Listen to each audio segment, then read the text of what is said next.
ladies and gentlemen, Mr. Brantley Gilbert. Don't sit on the microphone. No. These folks traveled from different states, many different states. They traveled many miles to come here. I did too. Wow. So we'd like to, they have a bunch of questions here. I want to get to them as fast as possible, but just for the sake of people who may not know, it's the road that got you here. The last year, 2 years for you has just been absolutely phenomenal. It's been great. But let's talk background, where you're from and what the road that took you to Nashville. Oh man, well I actually still live in Georgia. I moved to Nashville for about a year. I'm a Georgia boy, and I know Texas folks are all about home and all about roots, and that's my deal. I graduated with 66 people in a small town in Jefferson, Georgia. So played football, played sports, and just kind of, I don't know, rolled into the songwriting thing at an early age, and man, I don't know, everything just kind of unfolded. What is it about Georgia boys? Because there's you and Jason, and you know, even to look at like the likes of Alan Jackson, who he's written a couple of songs, one or two. So what is it about what is it about Georgia that with Texas pride just it's all over? What is it about you Georgia boys that makes it just excellent for country music? It's kind of crazy between Texas and Georgia. There's actually a lot of similarities. I know you don't have red dirt here. There was a time it was Zach Brown and I and Corey Smith and Luke Bryan, and we were kind of doing the Georgia thing, just touring around and playing college towns in Georgia and doing that type of thing. And you know how much pride you have in your Texas artists, and it was the same way in Georgia. Our folks would go out in some pretty big numbers to support us, and we could really make a full-time live, not a lot of money. I mean, don't get me wrong, it's broke as hell, but we were scraping by, we were making it work just in Georgia, and most of the Southeast. It was, I don't know what the deal is down there. To back that up, I just spent 13 years in Florida. Whenever one of you guys would come around anywhere in Florida, you'd go in the parking lot, it's just Georgia plates everywhere. It's just like, oh, okay, well, we're in Atlanta today. It's all good. And folks would jump at a chance to go to Florida. Yeah, they travel well. And rumor has it they've been known to doused a couple of beers every now and again. So there, you got that in common with Texas as well. Definitely. Now, there's one thing I'll never forget about Texas. Man, I remember the first couple shows we played here. This is not an easy state to break into if you're not from Texas. And I ain't got a fiddle in the band, and it was not easy. But once we found, I think when folks actually looked at our story and found out that, all right, we didn't just show up in Nashville and somebody handed me a record deal. Like, we worked our way up. We worked a ground root circuit in Georgia. In the Southeast, I remember coming to Jacksonville, Florida, and there being, I think the first time we were in the room, like 25 people or something. And all our crowds really started off like that, in the most part, for the Southeast. We built it from the ground up, and we'd circle back, and we'd hit it once or twice a semester. And it was all about breaking into markets, developing those markets, and maintaining them without oversaturating them. And that's actually hard to do in a smaller state, you know what I mean? But it came from the ground up, and there's a grassroots following there, and I think that's helped us throughout the thing. And when folks actually found that out, about our story, that we weren't just, showing up in Nashville, and like I said, somebody handed us a record deal, I think there was a little bit, that made it a little bit easier. it takes 10 years, 11 years to become an overnight sensation, I'm told. That's right. You got to be careful until you get your ass whipped in Texas. Texas people get crazy, you know it. None here? Of course, none of them are here, right? Okay, I didn't think so. Liars. I go into some of the questions here, because there are some great questions, and I have to start with Simon because I said I would, and these are in order, okay? Are you married? Not yet. Do you have a girlfriend? I have a fiance. Oh. Do you want me to keep going? Would you like a different one? No, it's okay. Yeah, because question 4 is, do you mind that I'm married? And the better one is question 5, do you mind that I have 4 kids? So I'm going to let you guys talk about that after. We're going to move on here. Jackie, one question, and it's a good question, and I think I already know the answer to this because I've heard you speak at length about this. Your appreciation. A lot of our country artists, a lot of our fans forget to turn their phones off, and but a lot of artists are huge supporters of the military and the veterans, and this is an opportunity, Jack, I'd like to know about. What are your thoughts? Talk to us about that for a second. I'm gonna try to make a long story short. I wanted to go on a USO tour forever because I was one of the people who said I support our military. And in my heart I did, but I didn't really know what that meant. And we went on a USO tour. We went to Italy and ended up in Kuwait, and it was hot as hell over there. And I'm telling you, like one of my main things, I used to, people ask you, what's the worst part of your job? Oh, it's being away from home and people I love. And then we go to Kuwait and there's people in that hot ass sun for 12 months. I mean, I can't relate to that. You know what I mean? And that was a life-changing thing. Then we did the Athens to Arlington ride to release this last record. And it's hard to explain unless you've been there. Have any of y'all been to Arlington before? Yeah, Arlington National Cemetery. Yeah. It's hard to explain. Yeah, it really is. But when you go, and for me, we had teamed up with Folds of Honor. It's a foundation dedicated to, helping families of deceased and wounded soldiers. And it was crazy. Brad will tell you, Brad's from the label, and the whole label and my whole organization, we watched this whole process of this ride being about a CD and an album release to totally turning around and being completely about the military, and the album was an afterthought. And being out there, among thousands and thousands of stones, and then finding out that they don't know exactly how many people were buried there. There's more than one person under a stone. There's several people buried there. It just, you hear people say all the time that freedom ain't free, but when you see it, and how much it does cost, it spoke a different way. And then, one hell of an amen. This new song of ours, the first verse is about a guy named Jonathan Luton.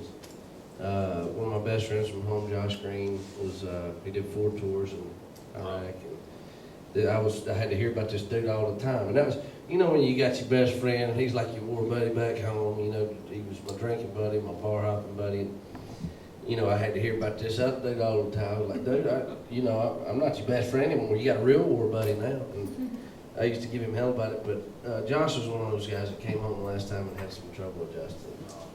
And one of the reasons was because he had watched Jonathan pass away. He watched an IED hit Jonathan's Humvee in front of him, and I could never relate to that situation or imagine what it's like to be in it. But I was blessed enough to be somebody that he felt comfortable talking to. And when he shared the story with me, it was there was no lack of detail, no lack of emotion, and it really made me feel like I was, as close as I could be to the moment, not being in it. And there's something different about seeing a lot of stones and a lot of names, but not knowing anybody in particular. With this deal, when Josh came home, it hit home. You know what I mean? Like it just resonated. It was true, and it brought the problems and the issues to my front door. And that's my boy.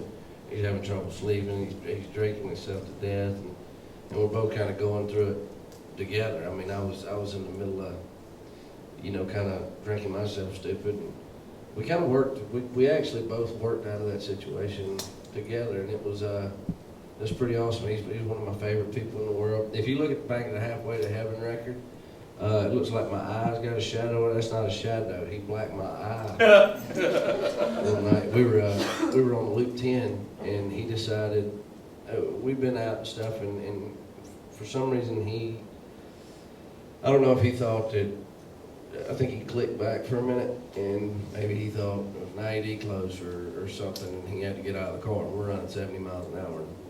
I had to reach up in the front seat, and I was holding him and trying my best not to let him go. Dude's an Army Ranger, and it's not easy.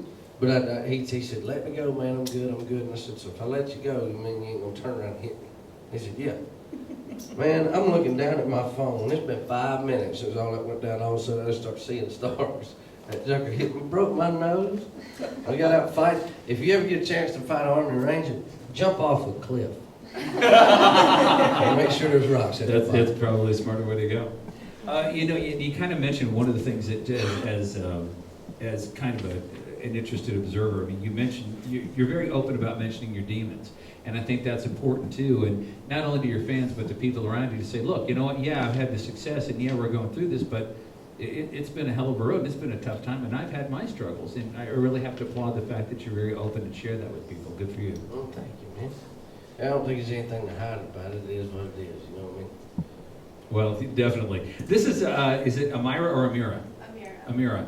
I love your question. Most country performers wear their guitars high in their belly. You wear yours close to your waist. Why's that? Well, is she really right? No, I know. Close to your little waist. No, I know. You know what? I think I got like gorilla arms or something. But it felt weird up here. And I don't know, I guess it's an old school thing, but me, I move around a lot and I'm jumping and I don't know, it feels comfortable there, I guess, and I don't really know. That's actually a really good question. I don't know. I used to have a complex too where I was scared that like my fly would be on it. Like having a guitar there kind of eases you. You have to down take a care of little that, bit. doesn't it? Sometimes I won't, never mind, I'm good. But the other, and we have a lot of people that have a question along this lines about your favorite artist and where did your love for the music come from? Who are those people and who was it? There's a lot of different folks, but I was a Skinner fan, I was a Stones fan, AC/DC. A lot of bands that are cliches that artists will tell you, but I love Iron Gosden, I love George Jones, I love Willie Whalen. I had a lot of different influences, but there were a few guys, two guys in particular. Actually, more than that, but two guys that stood out that really helped me personally. And Keith Urban and Tim McGraw were two people that really helped me with my demons. Well, and maybe someday they'll have a degree of success on their own. I know. I'm tired of carrying. Tori, where's Tori? Good Hey, Lord, Tori. girl. How you doing? You been on the road or what? I play. Apparently. Yeah. Why do you choose a composite guitar? Where do you get your tone? What's your rig, your setup, your pedals, your preamps? What ear monitors do you prefer? Which mic is your favorite vocal mic? Wow. I need to put you on the phone. You need to talk to his road manager, his crew members. Yeah, she's asking me questions I don't even know the answer. They switch out my vocal mic a lot because it takes a beating. I've got brass knuckles attached to it and I spin it around. Yes. It's kind of like a complex. It gives me something to do. You see guys, have you ever watched somebody on stage where they drop the guitar and they're carrying a microphone around and it just looks awkward as hell? Like they don't know what to do with that hand when they're not singing a line. They'll sing and then they just do something weird.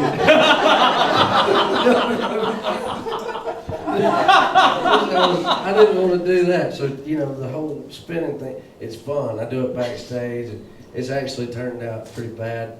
One time I was spinning and it came out of the little harness. Good times. It's fun, yeah.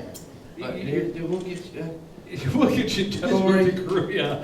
But they're great questions. They're like, That is a great question. way the heck out of our league. That's all right though.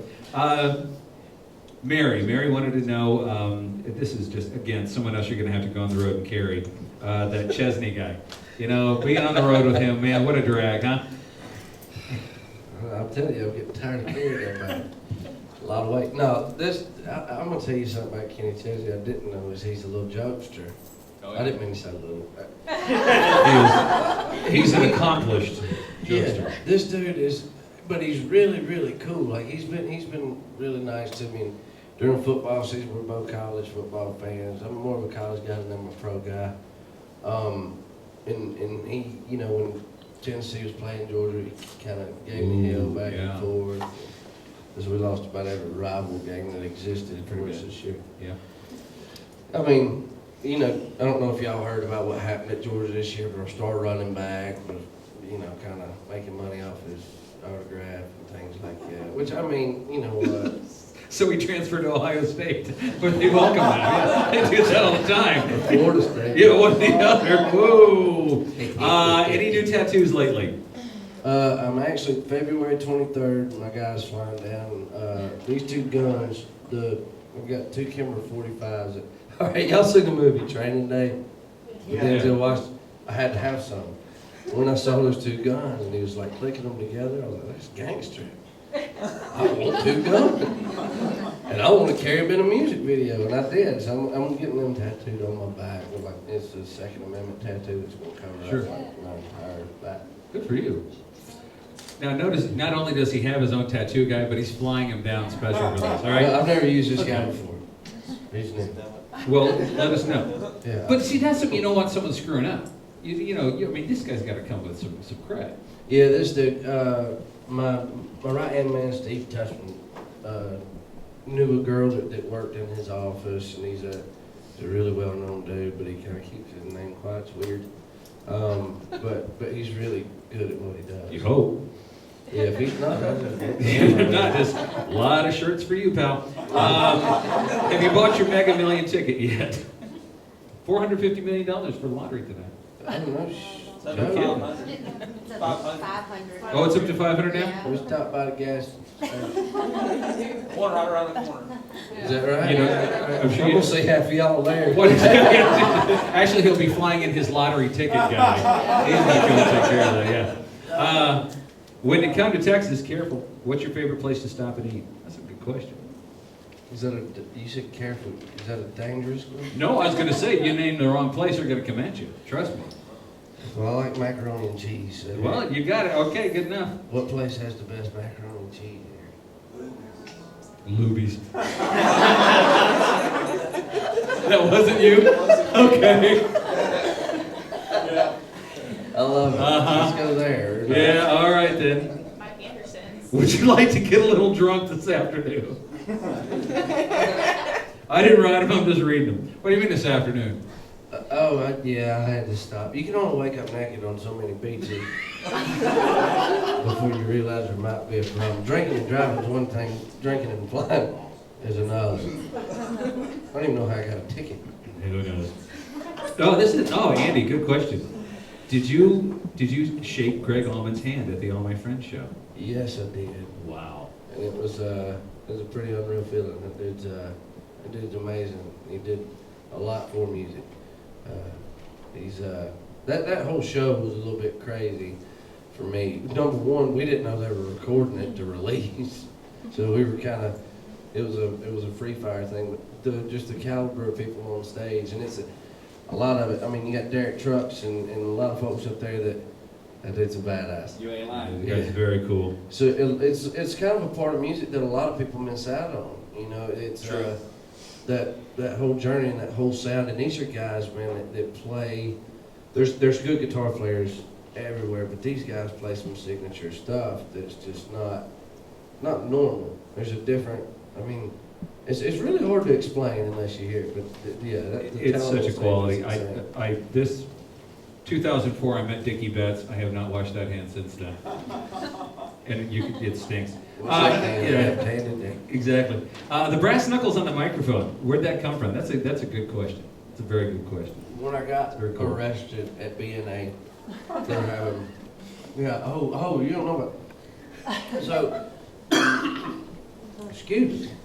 We were in Nashville on the way to the ACM Awards in Vegas, and I never wear shorts. I got chicken legs, and I don't have time to tan, and I don't know. I'm a jeans guy. So I never wear shorts. So I get ready to get through and everybody who's in Nashville's in that security line on the way to Vegas for the award show, and TSA skipped their whole involvement in the deal and sent a cop right to me because I appeared unapproachable and aggressive.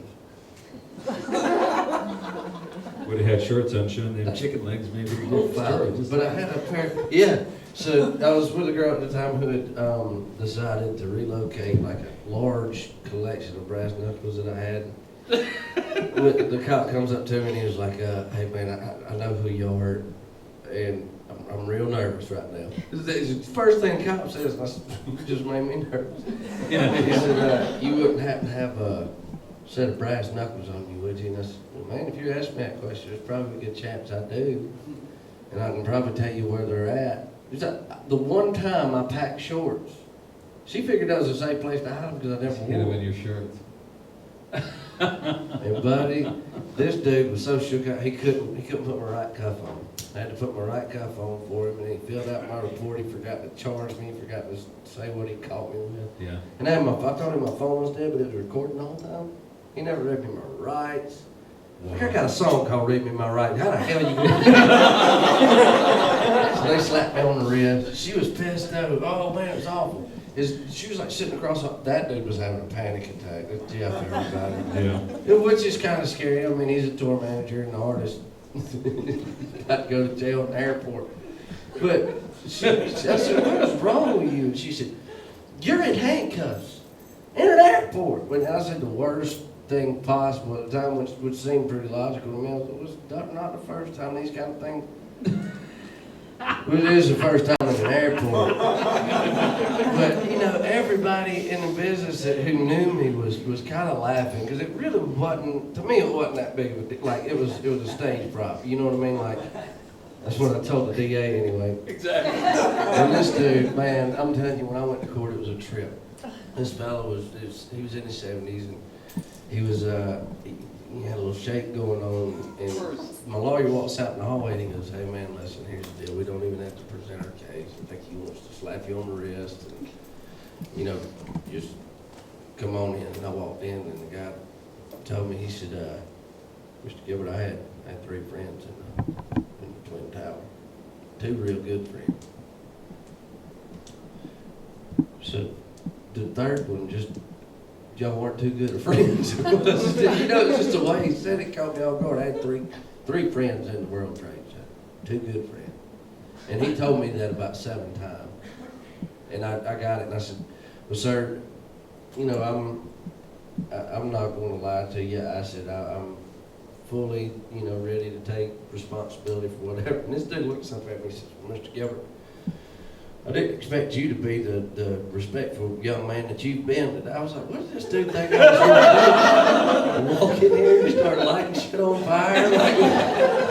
So, yeah, I kind of got out of that one pretty well. But now I can't do like the TSA pre-check thing. Right. Not a candidate. They don't like me in Canada either. No, they don't like I that at all. mean, it doesn't break my heart. So there's a bit of an affinity for the brass knuckles here, basically, right? Yeah, I love those things. Yeah, you know, they certainly have a way of punctuating a conversation, don't they? That's the best expression I think I've ever heard about brass knuckles. No, really, when I come up and we were playing like smaller joints, you know, and there were some shady situations, especially when you're a younger kid and you're trying to get paid for people that you see in a room. Oh, yeah. And try to pay for half of them. And Oh, yeah. I got tired of people breaking my guitars and amps and my equipment, and I had to have something that they felt so they quit beating on me.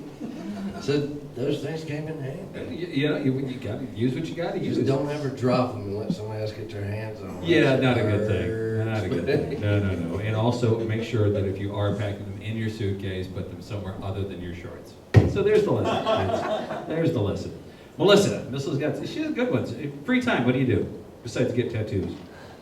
I ride motorcycles and I like to hunt. I have a farm in Alabama. Ooh, nice. What are you hunting lately? Mainly whitetails. They have a few there. Yeah, 1 or 2. We're actually raising northern deer there now. I was having some trouble with folks coming over and poaching and couldn't keep them out once they figured out who's on that property over there. A lot of people hate the concept of a high fence. I got 433 acres and it's in the process of being fenced and actually grows genetics, and 1/3 of the property is entirely, it's being constructed for handicap accessible stands and Outstanding. a lodge. So we're going to bring some folks out from Wounded Warrior and Make-A-Wish Foundation. Fantastic. Wow.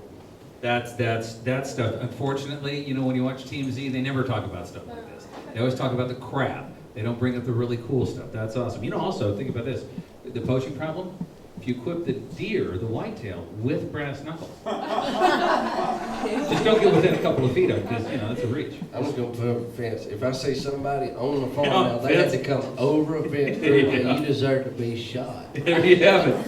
Have you ever jammed out to Shake It Off by Taylor Swift? I don't know if I necessarily call it jamming out, Okay. but I did like the video. I thought Video it was great. genius. Yeah, brilliant.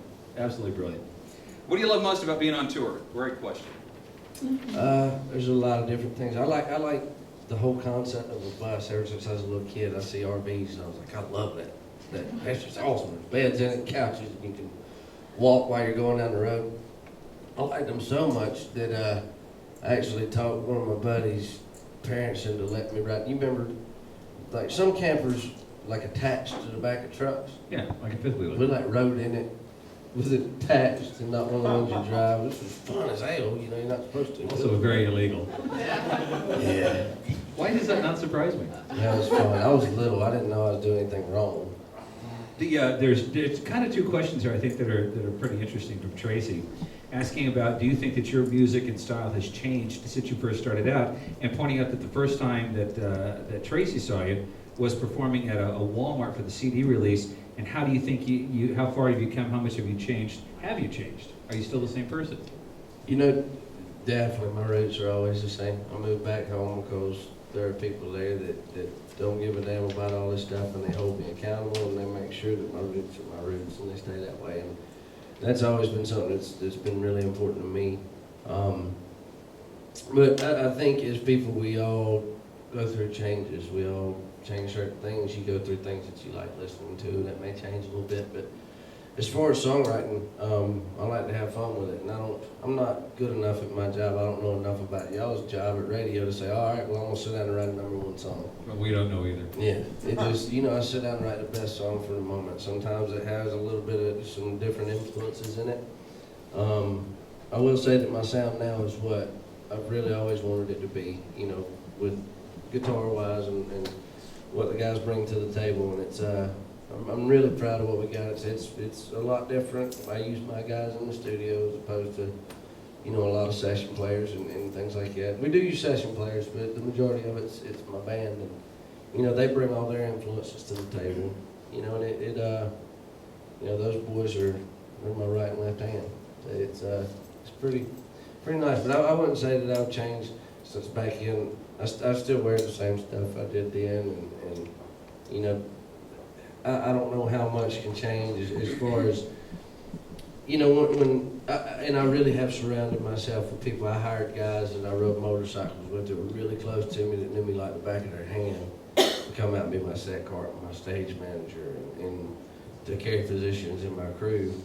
And these guys, you know, I've told them the whole time, and they know it holds true to this day. Like if I do something that you think is shitty or not, you know, stand up or like something I would do, you know, hold me accountable. And they listen, they do. Dominique wants to know, who's the coolest celebrity you've met and the best place you've performed? Other than right here, right now, of course.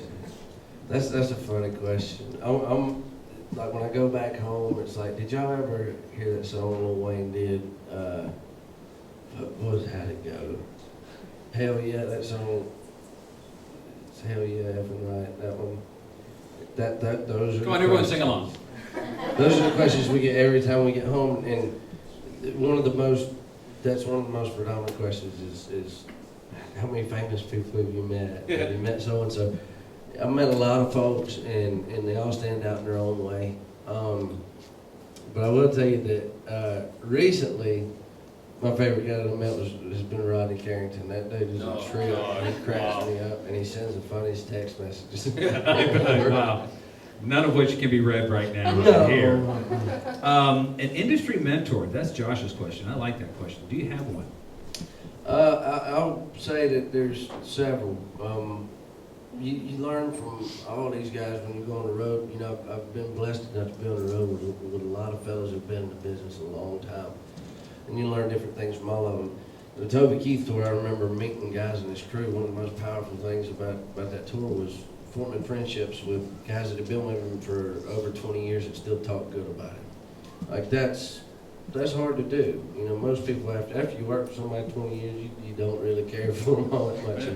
And that made one of my long-term goals being, I hope everybody in my crew and my band can look back on the situation and say, you know what, that dude did right by me. You know, and so there's something different you learn from all of them. And you take Jason Aldean in a fair fight.